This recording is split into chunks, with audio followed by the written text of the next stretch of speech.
அல்ஹம்துலில்லாஹி ரப்பில் ஆலமீன் வஸ்ஸலாத்து வஸ்ஸலாமு அலா சய்யிதில் முர்ஸலீன் வ அலா ஆலிஹி வ அஸ்ஹாபிஹி அஜ்மஈன். அம்மா பஅது ஃபஅஊது பில்லாஹி மினஷ் ஷைத்தானிர் ரஜீம். பிஃபضل பிஸ்மில்லாஹிர் ரஹ்மானிர் ரஹீம். வஅதஸிமு பிஹப்லில்லாஹி ஜமீஆ. அளவற்ற அருளாளனும் நிகரற்ற அன்புடையனுமாகிய அல்லாஹ்வினுடைய திருநாமத்தை கொண்டு ஆரம்பம் செய்கின்றேன்.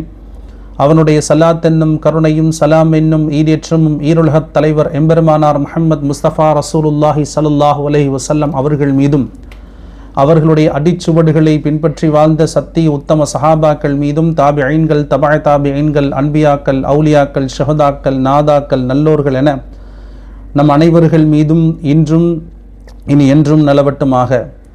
வார்த்தைகளிலே சிறந்தது அல்லாஹ்வினுடைய வேதமாகிய திருக்குர்ஆனுடைய வார்த்தை என்றும், வழிகாட்டுதலிலே சிறந்தது நபிகள் நாயகம் ஸல்லல்லாஹு அலைஹி வஸல்லம் அவர்கள் காட்டித்தந்த வழிகாட்டுதல் என்றும், மார்க்கத்தின் பெயரால் புகுத்தப்பட்ட எல்லா பொது விஷயங்களும் பிதஅத்துகள் என்றும், எல்லா பிதஅத்துகளும் வழிகேடுகள் என்றும், எல்லா வழிகேடுகளும் இந்த மனித சமுதாயத்தை நரகின்பால் கொண்டு போய் சேர்க்கும் என்று தங்களுடைய ஒவ்வொரு சொற்பொழிவினுடைய ஆரம்பத்திலும் இந்த சமுதாயத்திற்கு ஞாபகமூட்டி எச்சரிக்கை செய்த பொன்மொழியை முன்மொழிந்தவனாக, தக்வாவை கொண்டு, இறை அச்சத்தை கொண்டு, தவக்குலை கொண்டு, இறை நம்பிக்கையை கொண்டு முதலிலே அடியேனுக்கும் பிறகு உங்களுக்கும் உபதேசித்தவனாக. கண்ணியமான அல்லாஹ்வின் நல்லடியார்களே, அல்லாஹ் ரப்புல் இஸ்ஸத் இந்த புனிதமான இந்த ரமலான் மாதத்திலே உலகமெங்கிலும் மத்திய கிழக்கு பகுதிகளிலே போர் சூழல் இருக்கக்கூடிய ஒரு பகுதியாக கடுமையான ஒரு சூழ்நிலை நிலவி வருகிறது. அல்லாஹ் ரப்புல் இஸ்ஸத் இந்த கடுமையான சூழ்நிலை போகி உலக அமைதியாகவும் உலக மக்கள் அமைதியாகவும் வாழக்கூடிய ஒரு சூழ்நிலைக்கு ஏற்றாற்போல் உலகத்தை அல்லாஹ் மாற்றி அருள் புரிவானாக. இந்த உலகத்திலே நாங்கள் வாழும் காலமெல்லாம் இறைவனுக்கு கட்டுப்பட்ட நல்லடியார்களாக, இறை செய்திகளை வழிபடந்து நடக்கக்கூடிய மேன்மக்களாக இந்த உலகத்திலும் நாளை மறுமையிலும் வாழக்கூடிய பாக்கியத்தை வல்ல ரப்புல் ஆலமீன் தந்தர் புரிவானாக. கண்ணியமான அல்லாஹ்வின் நல்லடியார்களே, உலகத்திலே வாழக்கூடிய அனைவரும் ஒரே தொப்புள் குடி உறவுகளிலே வந்த வழித்தோன்றல்கள் தான் என்பதை நாம் முதலிலே புரிந்து கொள்ள வேண்டும். இது பற்றி அல்லாஹ் ரப்புல் இஸ்ஸத் தனது அருள்மறையாம் திருமறையிலே 49வது அத்தியாயம் 13வது வசனத்திலே கூறுகிறான். யா அய்யுஹன் நாசு இன்னா ஹலக்னாக்கும் மின் தக்ரி வ உன்சா வ ஜஅல்னாக்கும் ஷுஊபன் வ கபாயில லிதஅரஃபு. என்ன சொல்றான்? ஓ மனிதர்களே, நிச்சயமாக நாம் உங்களை ஒரு ஆண் மற்றும் ஒரு பெண்ணிலிருந்து தான் படைத்தோம். நீங்கள் ஒருவர் அறிந்து கொள்வதற்காகத்தான் உங்களை கிளைகளாகவும் கோத்திரத்தரகாராகவும் ஆக்கினோம் என்று அல்லாஹ் தனது இறைமறையிலே கூறுகிறான்.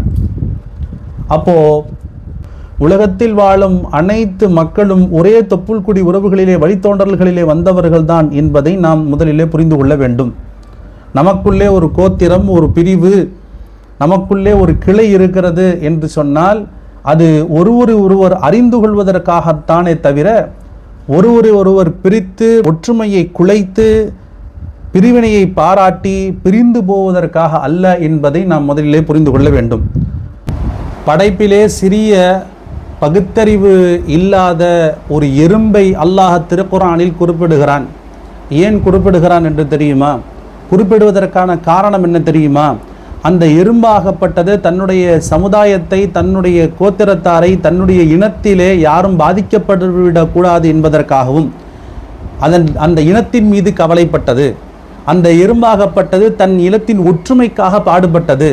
அதனால் அதன் பெயரிலேயே, எறும்பின் பெயரிலேயே ஒரு அத்தியாயத்தை வல்ல ரப்புல் ஆலமீன் திருக்குர்ஆனிலே வைத்ததோடு மட்டுமல்லாமல் அதை சிலாகித்து வர்ணித்து வல்ல ரப்புல் ஆலமீன் கூறுகிறான். உலகம் முழுக்க இஸ்லாத்திற்கு எதிரிகள் இருந்தாலும், இஸ்லாமிய கோட்பாட்டுகளுக்கு எதிரிகள் இருந்தாலும், இஸ்லாம் உலகம் முழுக்க பரவுவதற்கு காரணம், வளர்வதற்கு காரணம் என்ன தெரியுமா? உலக மக்கள் தன் பக்கம், இஸ்லாத்தின் பக்கம் ஈர்ப்பதற்கான காரணம் ஒன்றே ஒன்றுதான். இஸ்லாத்தில் தனித்துவமையில் உள்ள சகோதரத்துவமும் ஒருமைப்பாட்டும் ஒற்றுமையும் தான் ஆகும். இஸ்லாம் கடமையாக்கியிருக்கிற அத்தனை கடமைகளிலும் ஒற்றுமை கோட்பாட்டை தான், அதை நோக்கமாக கொண்டுதான் உருவாக்கப்பட்டிருக்கிறது. நம்முடைய இந்த உலகத்திலே நாம் வாழக்கூடிய இந்த காலகட்டத்திலே நமக்கு கடமையாக்கப்பட்ட கடமைகளை நாம் சிந்தித்து பார்த்தால் அதிலே ஒற்றுமை போதிக்கப்படுவதை நம்மால் அறிய முடியும். நபிகள் நாயகம் ஸல்லல்லாஹு அலைஹி வஸல்லம் அவர்கள் மக்காவிலிருந்து மதீனா நகருக்கு ஹிஜ்ரத் செய்த போது அவர்கள் உள்ளே நுழைந்தவுடன், மதீனாவினுடைய வீதிகளிலே நுழைந்தவுடன் 2 விஷயங்களை பெருமானார் அவர்கள் அடித்தளம் போட்டு மக்களுக்கு மத்தியிலே உருவாக்கினார்கள். ஒன்று என்ன சொன்னா, மனிதர்களிடையே சமத்துவத்தை சொன்னாங்க. நீ மேல் ஜாதி, நீ கீழ் ஜாதி, நீ மேலே நீ கீழங்கிறது கிடையாது இஸ்லாத்தில். தீண்டாமை என்பது ஒழிக்கப்பட வேண்டிய ஒன்று இஸ்லாத்தை பொறுத்த வரைக்கும்.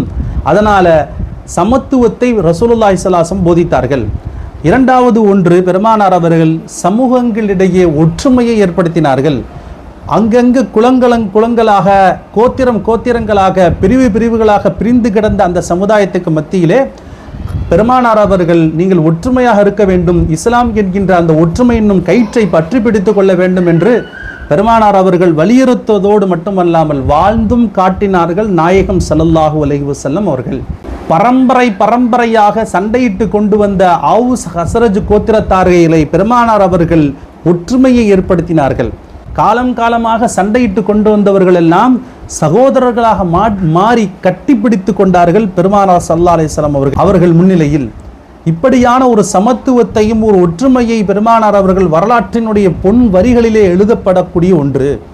சமூகம் ஒழுக்கமில்லாமல் கோத்திர உணர்வோடு தங்களுடைய குலப்பெருமையை மேலோங்கி ஒருவருக்கொருவர் சண்டையிட்டு காலம் போய் ரசூலுல்லாஹி ஸல்லல்லாஹு அலைஹி அவர்களுடைய வருகைக்கு பின்னால் பரஸ்பரமாக அன்பை பொழிந்தார்கள், பரஸ்பர கருணையை மேற்கொண்டார்கள், சகோதரத்துவத்தை மேற்கொண்டார்கள். இஸ்லாமிய சகோதரத்துவ கொள்கையின் மூலம் பெருமானார் ஸல்லல்லாஹு அலைஹி வஸல்லம் அவர்கள் இந்த அன்பையும் இந்த கருணையையும் இந்த சகோதரத்துவத்தையும் ரசூலுல்லாஹி ஸல்லல்லாஹு அலைஹி அவர்கள் விதைத்தார்கள், அதை வளர்த்தார்கள். ஆனால் இன்றைய நவீன முஸ்லிம் சமுதாயத்தில் அழிந்து போகிவிட்ட ஒரு மிக முக்கியமான ஒன்றும் இதுதான். எந்த காலத்திலே நாயகம் அவர்கள் வருகைக்கு பின்னால் அழிந்து போனதை உருவாக்கி வளர்த்தார்களோ அதே இஸ்லாமியர்களாக நாம் இன்று இருக்கிறோம். ஆனால் நம்மிலே ஒற்றுமையும் சகோதரத்துவமும் இல்லாமல் போனது. இது மிகவும் வருத்தத்திற்குரிய ஒரு செயல். நம்முடைய சமுதாயத்திலே மிகப்பெரிய பலவீனமாக எது இருக்கும் அப்படின்னு சொன்னா, நிச்சயமாக சத்தியமாக கண்ணியமானவர்களே, ஒருவருக்கொருவர் வேறுபாட்டால் பிரிந்து கிடக்கக்கூடிய ஒரு நிலைதான் அந்த ஒன்று என்பதை நாம் கவனிக்க தவறிவிடுகிறோம். கண்ணியமான மக்களே, அல்லாஹ் ரப்புல் இஸ்ஸத் தனது அருள்மறையாம் திருவசனத்திலே இன்னொரு இடத்திலே கூறுகிறான், வஅதஸிமு பிஹப்லில்லாஹி ஜமீஆ, ஒற்றுமை என்னும் கயிற்றை நீங்கள் பற்றி பிடித்துக் கொள்ளுங்கள் என்றும் அல்லாஹ் ரப்புல் ஆலமீன் நமக்கு கட்டளையிடுகிறான்.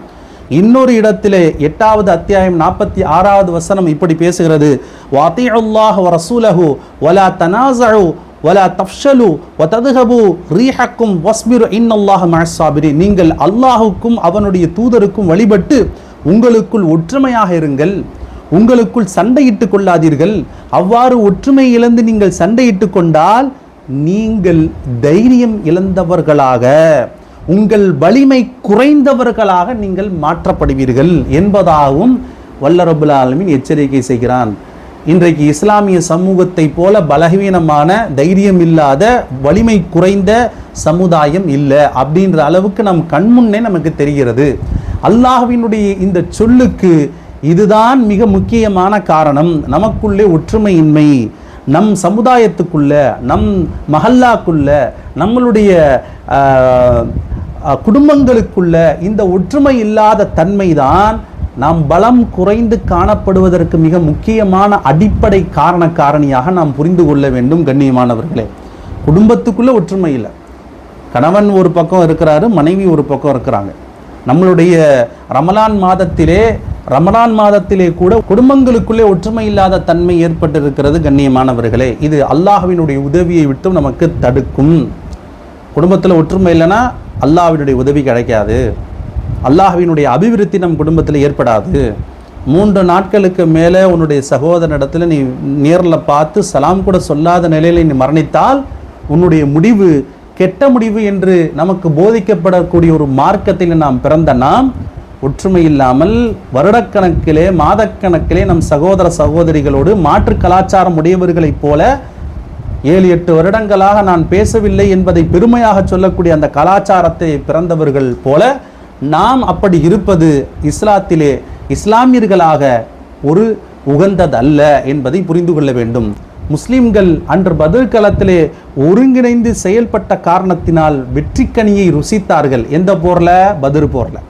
அதே போல ஒருங்கிணைந்து செயல்படாத காரணத்தால் ஒருவருக்கொருவர் பிரிவு ஏற்பட்டு பிளவு ஏற்பட்ட காரணத்தால் ஒருவர் பேச்சை மற்றொருவர் கேட்காத காரணத்தால் தோல்வி அடைந்தது. எந்த போர்ல? அதற்கு அடுத்த போர்ல, உஹது போர்ல. இதிலே நம்மால் பார்க்க முடிகிறது, இன்றைக்கு எந்த கொள்கையும் பலமும் இல்லாதவர்கள் கூட இஸ்லாமியர்களாக நம்மை வெற்றி கண்டு விடுகிறார்கள் என்று சொன்னால் எந்த அளவுக்கு இஸ்லாமிய சமுதாயம் பலவீனப்பட்டு இருக்கிறது. பெருமானார் ஸல்லல்லாஹு அலைஹி வஸல்லம் அவர்கள் இறுதி பேருரையிலே ஒரு விஷயத்தை சுட்டி காட்டினார்கள். என்ன தெரியுமா? யா அய்யுஹன்னாஸ், ஓ மக்களே, யா அய்யுஹன்னாஸ், ஓ மக்களே, அலா இன்ன ரப்பக்குமுல் வாஹிதா, நிச்சயமாக நம்முடைய ரப்பு ஒருவன்தான், நம்முடைய ரப்பு ஒருவன்தான், நம்மளுடைய தந்தை ஒருவர் தான். யாரு? ஆதம் அலைஹிஸ்ஸலாம் அவங்க சொல்றாங்க, நம்முடைய ரப்பு ஒருவன் தான், நம் தந்தை ஒருவர் தான். அதை சொல்லிட்டு பெருமானார் ஸல்லல்லாஹு அலைஹி சொன்னாங்க, இஸ்லாத்தை பொறுத்தவரை இல்லா அஃலல லி அரபி அலா அஜமியுன், அரபி அல்லாதவனுக்கு அரபியை விட ஒரு பெரிய சிறப்பு இஸ்லாத்தை பொறுத்த வரைக்கும் இல்லைன்றாங்க. கருப்பர்களை விட வெள்ளையர்கள் உயர்ந்தவர்கள் கிடையாது. கருப்பர்களை பொறுத்தவரை கருப்பர்களை விட வெள்ளையர்கள் உயர்ந்தவர்கள் அப்படின்ற சித்தாந்தம் கிடையாது. அரபியவர்களை விட அரபி அல்லாதவர்கள் தாழ்ந்தவர்கள் இல்லை. எம்பெருமானார் முஹம்மது முஸ்தபா ரசூலுல்லாஹி ஸல்லல்லாஹு அலைஹி வஸல்லம் அவர்கள் 1400 வருடங்களுக்கு முன்பதாகவே சமுதாயத்தினுடைய ஒற்றுமையை பற்றி இவ்வளவு உன்னிப்பாக நுணுக்கமாக கவனித்து சொன்னார்கள். ஆனால் இன்றைக்கு நமக்குள் எத்தனை பிரிவுகள் இருக்கிறது, எத்தனை குழப்பங்கள் இருக்கிறது, எத்தனை விரோதங்கள் இருக்கிறது. இன்றைக்கு முஸ்லிம் சமுதாயம் பிற சமுதாயம் அல்லாமல் பெரும்பாலான சமுதாயத்தினுடைய எதிரிகளாகவே இந்த முஸ்லிம் சமுதாயம் இருக்கிறது.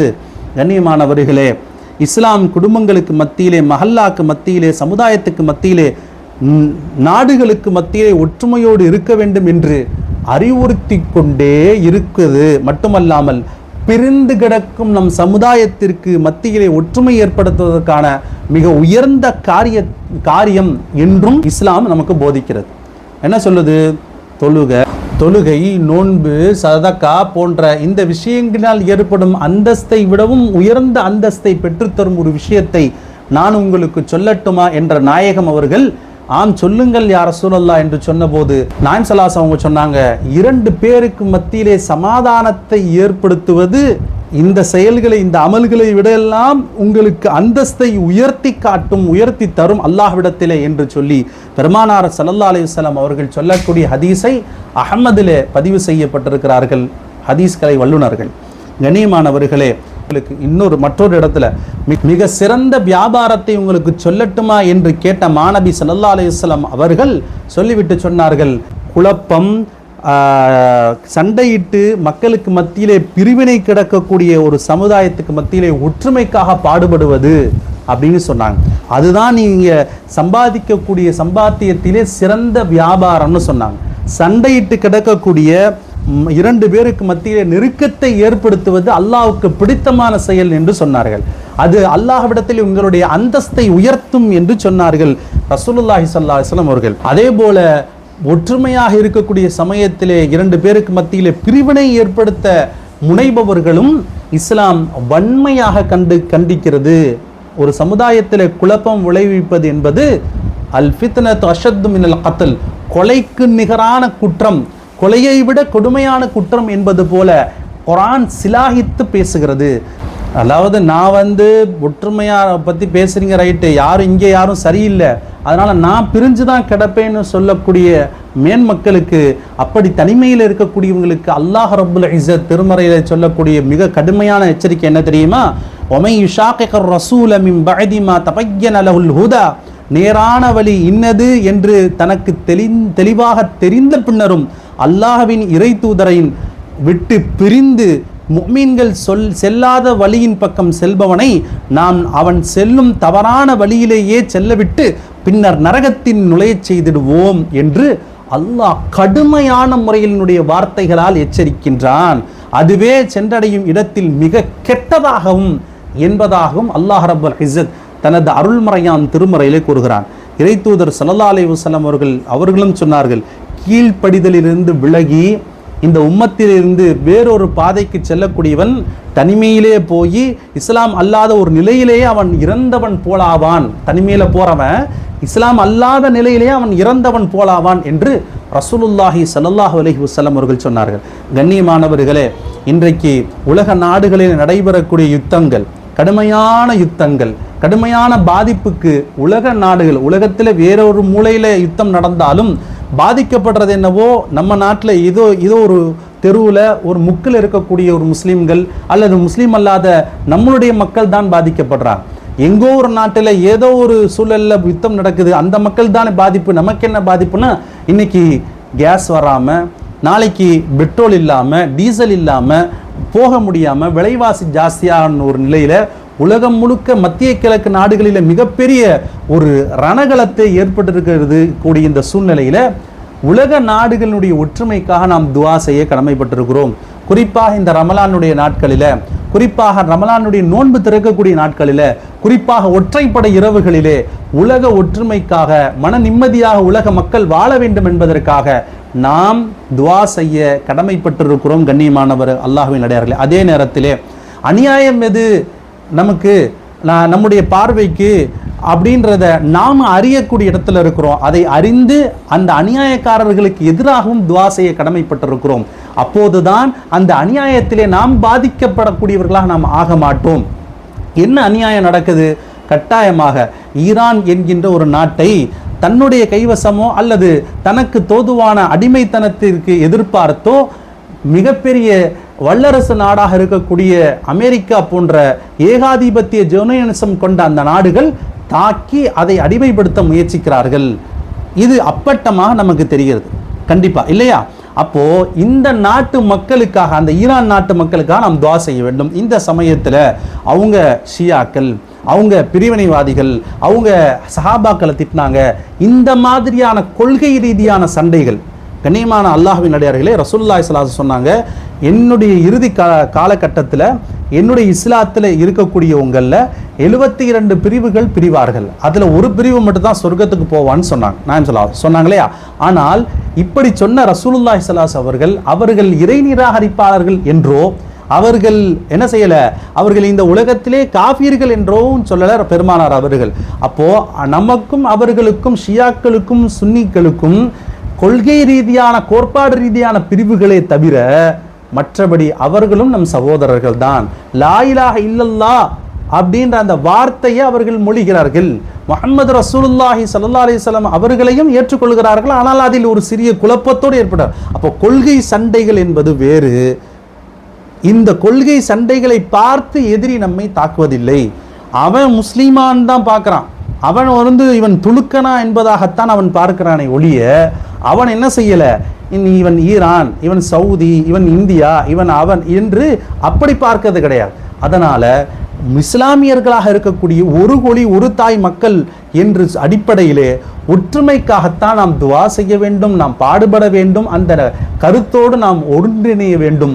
அந்த கருத்தோடு இந்த போர் நிறுத்தப்பட வேண்டும் என்பதற்காக இந்த ரமலானுடைய இந்த இறுதி பத்திலே நாம் துஆ செய்ய கடமைப்பட்டிருக்கிறோம். அதே நேரத்திலே அநியாயக்காரர்கள் யாராக இருந்தாலும் அவர்கள் அழித்தொழிக்கப்பட வேண்டும். ஒன்று, அல்லாஹ் அவர்களுக்கு ஹிதாயத்தை நேர்வழியை தரணும், இல்லை என்றால் அவர்கள் அழித்தொழிக்கப்பட வேண்டும் என்பதிலே எந்த ஐயமும் கருத்தும் இல்லை.